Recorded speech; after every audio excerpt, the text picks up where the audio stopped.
Magandang hapon mga ka-happy hour. Narito ang mga balita para sa MBC TV Network News Update, 2 PM edition. Panatang Makabayan, bibigkasin pa rin sa flag ceremonies.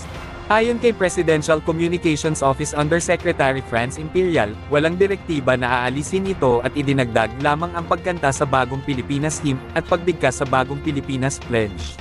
Mananatili pa rin ang pagbigkas sa Panatang Makabayan tuwing flag ceremonies. Ito'y matapos ibaba ng Malacanang ang memo na bibigkasin na rin sa flag ceremonies ang Bagong Pilipinas Hymn at Pledge.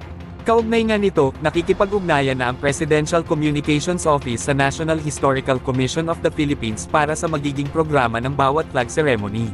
Narito ang bahagi ng kanyang panayam kanina sa programang Dos por Dos. I'm not in a position to speak on that, sir, pero wala akong naririnig na directive to remove that. Ang directive lang is to add itong dalawa po. Idagdag itong dalawa. Itong Bagong Pilipinas Hymn and Bagong Pilipinas Pledge. Okay.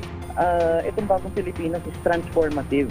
So kailangan talaga ang kooperasyon ng bawat isang Pilipino, 'di ba? Hindi lang government, hindi lang kundi pati ang mga private. So importante na isinasa puso itong mga itong pledge and hymns ng bawat Pilipino. This is the only way that it can happen na yung kapag rin-recite natin, isinasa puso natin, saka natin sa maisasabuhay. Oh.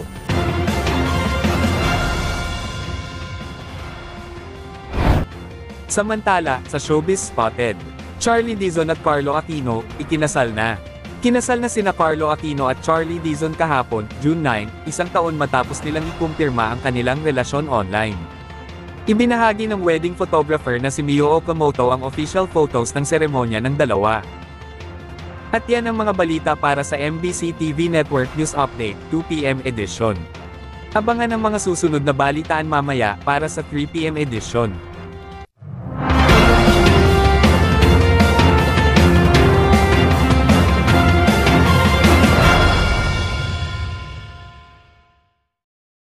Mga ka-happy hour, kung gusto mong manood ang mga balita sa MBC TV Network News Update, mag-subscribe sa aming YouTube channel, i-like ang aming Facebook page, at i-follow sa aming TikTok account.